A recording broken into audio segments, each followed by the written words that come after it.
This is a very, very difficult issue, the issue of wasting seeds, emission of zera, levatala, masturbation typically would be the situation.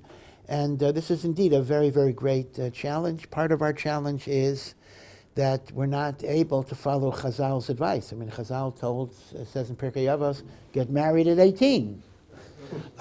If we got married at 18, this wouldn't be as big of a problem as it is. But unfortunately, for various reasons, we're not emotionally ready to get married at 18. And I wouldn't tell a person, get married, so you shouldn't be there. I mean, you have to be ready for marriage in other ways as well.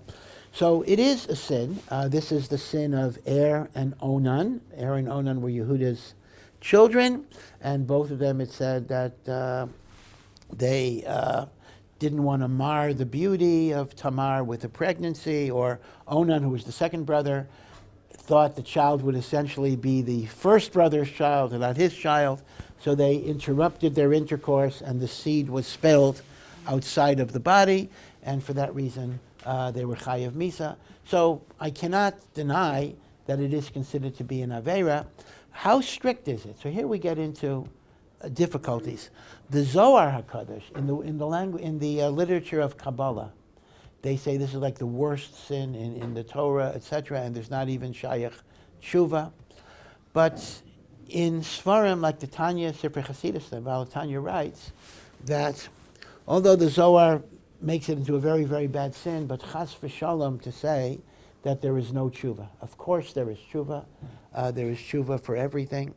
And the primary tshuva comes by trying to,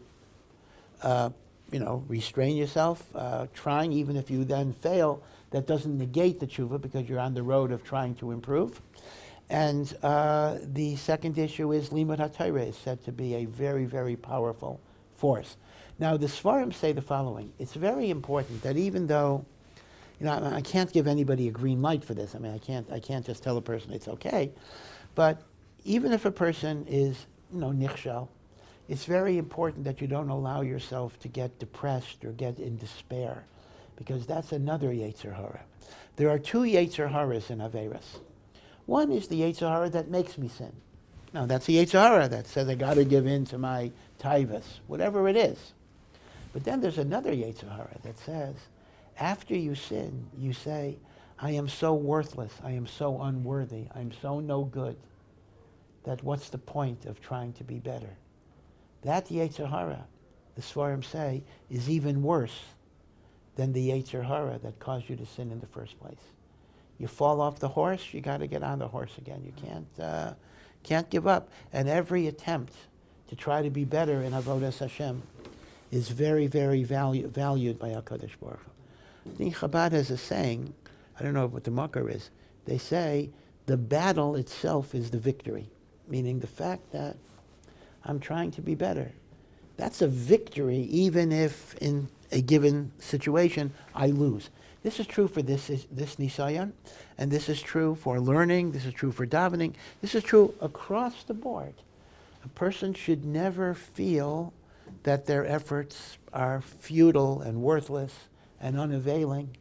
There's always, a way you can improve yourself. And many have said that the Zohar's statement, it's hard to, I couldn't say it on my own, but there are Sfarim that say this.